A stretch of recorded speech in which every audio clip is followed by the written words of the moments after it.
कंधीअ उभियूं केतिरियूं साहड़ साहड़ कन, कनीअ सांगो साह जो के घूरियस चयो घिड़न, पर साहड़ संदो तन घाघाए घिड़न जे।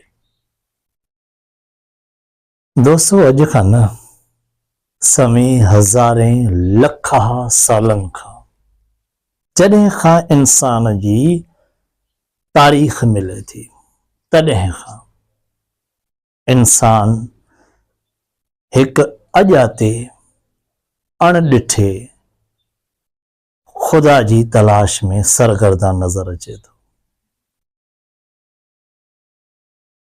अचो त लतीफ़ जे हिन बैत वसीले असीं इहो सम्झण जी कोशिश था करियूं त लतीफ़ इन ॾिस में कहिड़ी रहनुमाई करे थो।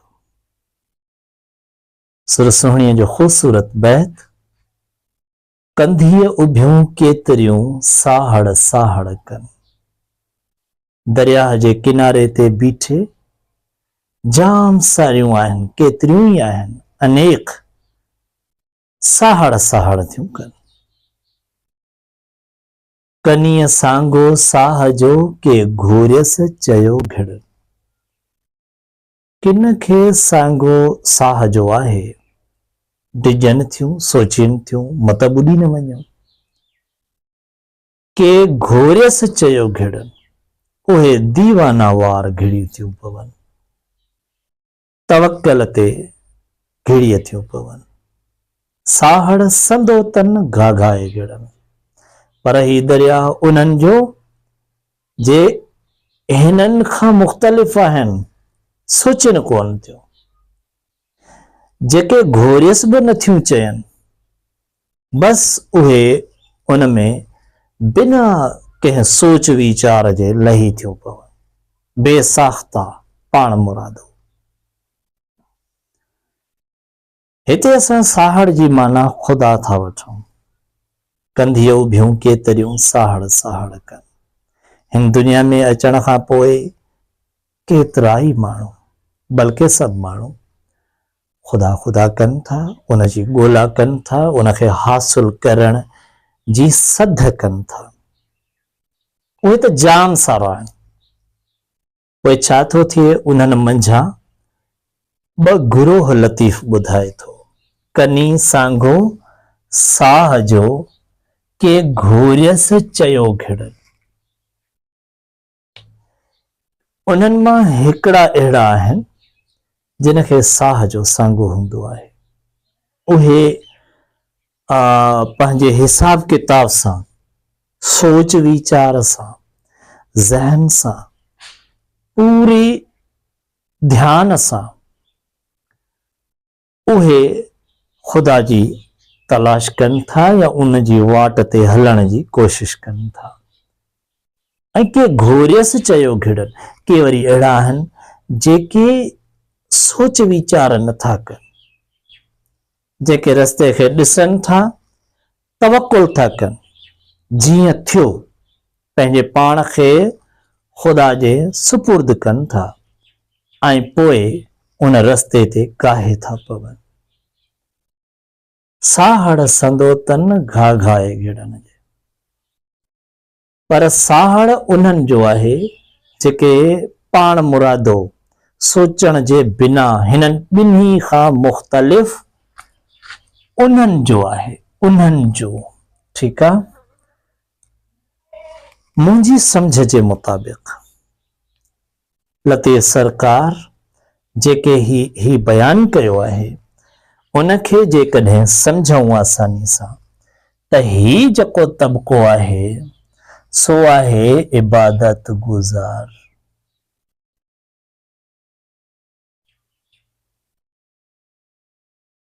इबादत गुज़ार, इबादत गुज़ार छा था कनि, जेको ख़ुदा जो ॿुधायल सादो रस्तो आहे उन ते हलण जी कोशिश कनि था।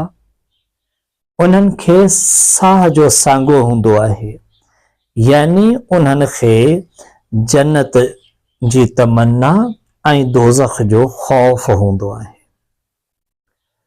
इहे डिजड़ा माण्हू हीअ तमामु सोच वीचार वारा ख़ुदा जे रस्ते में ही इन ॻाल्हि जो फ़िक्र था कनि, जेकॾहिं मूं हीअ कमु कयो त ख़ुदा नाराज़ थींदो ऐं मता आऊं जहन्नुम में हलिया वञा, सिर जो संगो आहे, ऐं हीअ कमु करियां त ख़ुदा ख़ुशि थींदो।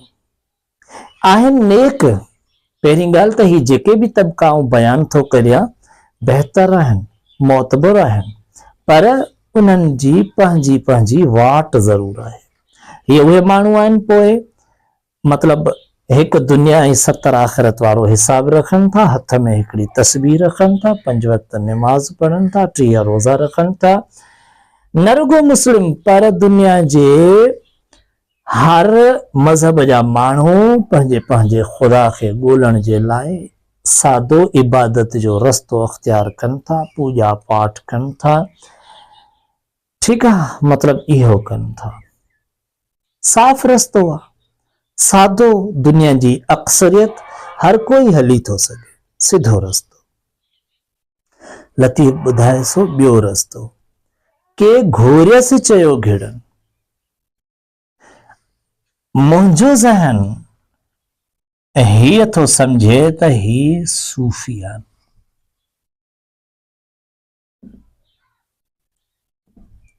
मुंहिंजो ज़हन चवे थो त हीअ सूफ़ी आहे, सादा दरवेश माण्हू। ही घोरियसि चयो घिड़नि था, हिननि खे सिर जो सांगो न आहे, हिननि खे जंहिं जन्नत ते तूं माण करींदई, मैं मूर न उहीनो मुड़सां, जंहिं दोज़ख दे तूं दड़के ॾींदई, मैं टिपड़ी उही अच घिड़सां। हे उहे माण्हू, ही मस्त आहिनि। सूफ़ी साफ़ कयो धोई वर्क वजूद जो, तंहिंखां पोइ थियो जीअरे पसण पिरीअ जो। ही सूफ़ी आहिनि, सूफ़ी दरवेश जेकी मस्त अलस्त आहिनि, जेके हिसाब नथा कनि। हिननि जी तौर माप तव्हां हीअं करे सघो था त को जेकॾहिं माण्हू कंहिंसां हिसाब किताब करे थो त पोइ त सिधी ॻाल्हि आहे, 2 भाउ 3 लेखो उन्हनि खे ज़हन में रखणो पवंदो। ॿिया मोहबत जो सौदो कनि था, जहिड़ा अपने नाल हिसाब न करे उंदे नाल हिसाब की करणा। हू में गॾिजी हू थिया बाबू से बिरिया, आशिक इन ही अखरे वञी लथा ला मका। ये सूफ़ी बुज़ुर्ग माण्हू आहे, ही दीवाना वार मोहब्बत जो रस्तो अख़्तियार था कनि। पोइ हिननि जो हिननि सां तालमेल करणु, तोर माप करणु, भेट करणु, इहा ॻाल्हि सम्झ खां ॿाहिरि आहे। हीअ अकुल वारा आहिनि, हीअ इश्क वारा आहिनि, हिननि जो हू वास्तो न आहे। गो के ॿिन्ही जो मक़सदु साॻियो आहे, ख़ुदा खे राज़ी करणु, उनजी ॻोल्हा करणु, उनजी जुस्तजू करणु। ठीकु आहे। अच्छा, हिननि में हिकिड़ो ॿियो बि फ़र्क़ु आहे, हीअ इबादत गाहूं जोड़ींदा आहिनि, इबादत गाहूं, हीअ दरगाहूं।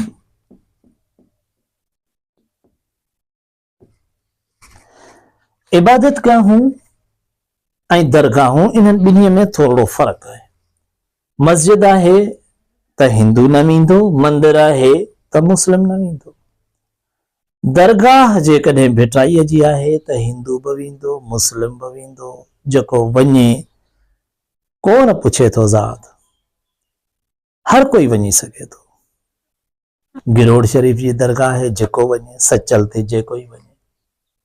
ही शरीयत जा पाबंद हूंदा आहिनि, ही शरीयत खां अॻिते आहिनि, रक़्स कनि था, नचनि था, ॻाइनि था, दीवाना आहिनि।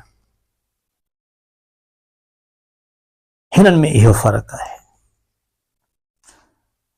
अच्छा, हिकिड़ी ॻाल्हि आऊं अॻिते वधण खां करणु थो चाहियां त हीअ दौर, हिन दौर में कुछ तकाज़ाऊं बदलजी चुकियूं आहिनि। हिन वक़्तु हर शइ बराए ज़िंदगी आहे। ही इबादत गुज़ार ऐं जेके सूफ़ी आहिनि इन्हनि में हिननि खे रियाज़त गुज़ार बि चई थो सघिजे। ॿियो फ़र्क़ु इहो बि आहे त हीअ छा था कनि, कंहिं वॾे झंझट में नथा पवनि, वॾो रिस्क नथा खणनि, सादा फ़र्ज़ सुन्नतूं अदा था कनि ऐं नेक नियती सां हलनि था, सादे नमूने जन्नत जो रस्तो था अख्तियार कनि। पर हीअ जे भाई जोगी थिया त संग सभेई टोड़, तमा जी तंवार मतां करी मंगण। हीअ घर घाट झर झंग छॾे ख़ुदा जी ॻोल्हा में सब संग सियाका सटे दीवाना वार को वीरानो था वसाइनि ऐं पोइ वरी मूननि में मुंहुं विझी ख़ुदा जी जुस्तजू में लॻी था वञनि। पर हीअ दौर क्लासिक आहे। ही जेको तसौफ़ आहे ही असां वटि ही क्लासिक थी वियो आहे। हिन दौर में बि आहिनि के सूफ़ी दुनिया में कंहिं न कंहिं रंग में बेशक, पर जदीद जेको तसौफ़ जो रंग आहे सो जेको हिन में ॻणे सघिजे थो से आहिनि रज़ाकार।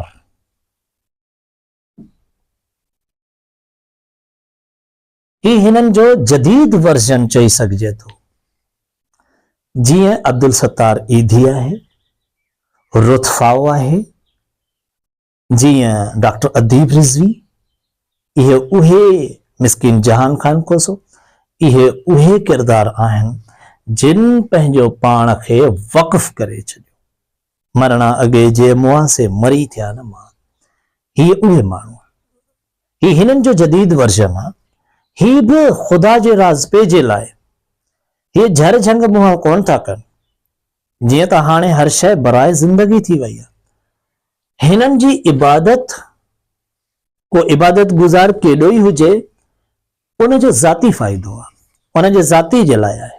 उनजी इबादत उनजे खाते में लिखी वेंदी, उनजी भलाई थींदी, ॿिए जी न। हिकिड़ो सूफ़ी झर झंग छॾे जेकॾहिं ख़ुदा जी ॻोल्हा में महू मस्त थिए थो, का बि शइ जेकॾहिं मिलंदी या उनखे हासिल थींदी त फ़क़ति उनखे पाण खे, कंहिं ॿिए खे न। ही हिननि जो जदीद वर्जन आहे। ही उहे माण्हू आहिनि जेके ॿियनि कान जीअनि था। हिननि जी जेका चङाई आहे, भलाई आहे, ख़ुदा जे कारण जेका तवक्कुल आहे, उनजो फ़ाइदो हर आमो ख़ास खे आहे, हर दुनिया जी ॿी मख़लूक खे आहे। इंसान ज़ात, पखी, पुखण जेको बि चओ, उन्हनि जे लाइ आहिनि। ही उन्हनि जो वर्जन आहे। ऐं वरी बि चई वञा त ही मोहतरम आहिनि, हर कंहिंजा पंहिंजा गस आहिनि। रब जे राज़पे जो आसान सादो गस ही आहे, हर कोई धंधो धाड़ी करे सघे थो ऐं हर को सूफ़ी नथो थी सघे, हर को रज़ाकार नथो थी सघे, पर इबादत गुज़ार हर कोई थी सघे थो। उन जे करे ही आम जेको आहे सो सभिनी जे लाइ आहे। हाणे अचूं था हिन ते, साहड़ संदो तन घाघाए घिड़नि जे। ही साहड़ खे तलाश कनि था, ॻोल्हा कनि था। ही उन जे लाइ दीवानावार कमु कनि था। ही साहड़ जा आहिनि, पर साहड़ संदो जिन जो साहड़ आहे, अचो त उन्हनि ते हलूं था। ही उहे माण्हू आहिनि जेके आउं सम्झां थो, जेको मुंहिंजो ज़हन चवे थो, ही आहिनि तख़लीक़कार।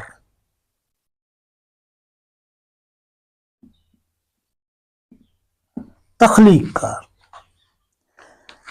जिन में साइंसदान अची वञनि था, जिन में शायर, जिन में आर्टिस्ट जेके पंहिंजी तख़लीक़ जे वसीले, डिस्कवरी जे वसीले दुनिया खे का नई शइ ॾियनि था। हिन दौर जा सूफ़ी, हिन दौर जा बुज़ुर्ग, हिन दौर जा ॾाहा तख़लीक़कार और रज़ाकार ही ई आहिनि। ही घटि हूंदा आहिनि, ज़ाहिर आहे त ही त हर कोई थी सघे थो, ही को थी सघे थो, पर ही जी त क्लासिक थी वियो आहे, उन जे करे ही हिन जो जदीद वर्जन आहे रज़ाकार, कंहिंसां का चङाई करे छॾण। पर हिन जे लाइ ज़हन गौर और फिक्र जी ज़रूरत आहे। ऐं हूअं ई असांजो मज़हब ॿुधाए थो त हिकु घड़ीअ जो गौर और फिक्र 60 साल इबादत खां मथे आहे। एडिसन बल्ब ठाहियो, पंहिंजे घर में न ॿरियुसि, पूरी दुनिया में ॿरे थो। जेकॾहिं लतीफ़ तंबूरो ठाहियो आहे त सिर्फ़ हुनखे पाण खे सुकून न ॾिनई, अॼु जेको बि उन तंबूरे जी तार खे ॿुधे थो त उन जूं रगूं रबाब थी वॼनि थियूं। ही सदाईं जे लाइ आहे। लता कोई ख़ूबसूरत गीत ॻातो त पोइ उहो सभिनी जे लाइ बराबरि मधुरता पखेड़े थो। त ही उहे माण्हू आहे साहड़ संदोत। अच्छा, ही पंहिंजो कमु न जन्नत जहन्नुम जे ख़ौफ़ खां या उन जी लालच में कनि था, ऐं न ही वरी पंहिंजो कमु कोई कंहिं मख़सूस ख़ुदा जी ॻोल्हा में कनि था। ही फ़क़ति तजुर्बात कनि था, क्यूरियस हूंदा आहिनि, पुरतजस्सुस माण्हू जेके ख़ुदा जी काइनात खे तस्ख़ीर कंदा आहिनि, आम माण्हुनि जे लाइ, सहूलत जे लाइ, भलाई जे लाइ, सदाई जे लाइ। सो हीअ उहे माण्हू आहिनि जेके साहड़ संदोतनि गाघाए घिड़नि जे। ही कमु जेको बि कनि, हिननि जो महवर मर्कज़ खणी जो फिक्र जो ख़ुदा जी ॻोल्हा न बि हुजे, पर जॾहिं त ही काइनात जी भलाई कनि था त मुंहिंजी दिलि थी चए त मुंहिंजो ख़ुदा इन्हनि माण्हुनि सां मोहबत कंदड़ आहे बेपनाह, नफ़रत कंहिंसां बि कोन थो करे। पर हीअ माण्हू हिन दौर जा वॾा माण्हू आहिनि। सो मुंहिंजा शागिर्द साथियों, बिलख़ुसूस स्पेशली इबादत गुज़ार थियो, सूफ़ी थियो था, ठीकु आहे, रज़ाकार थियो, छो त तसौफ़ बि बराए ज़िंदगी आहे, ही फ़क़ीरी जो नओं वर्जन आहे। पर गौर और फिक्र करियो, ॾाह थियो, तख़लीक़कार थियो, काइनात जे लाइ नयूं वाटूं तस्ख़ीर करियो।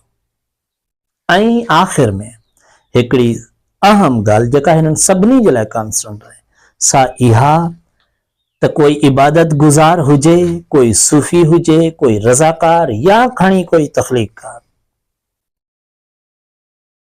पर उन जो किरदारु सही हुजणु घुरिजे, हुन जा ज़माने सां मामलात सही हुजणु तमामु ज़रूरी आहे, वरना हुन जी इबादत चट, तसौफ़ चट, रज़ाकार आहे त छा, तख़लीक़कार आहे त उन जी तख़लीक़ त रही सघे थी, पर हुन जी उहा ॻाल्हि हुन जे कैरेक्टर जे लाइ तमामु ख़राब असर छॾींदड़ हूंदी। उन जे करे शागिर्द साथियो, पहिरीं पंहिंजो किरदारु बहितर करियो, ज़माने सां मामलात सही रखो, उन खां पोइ आऊं हिन खे तरजीह ॾींदुसि, ही वाट वठो। तव्हां सभिनी जी महिरबानी।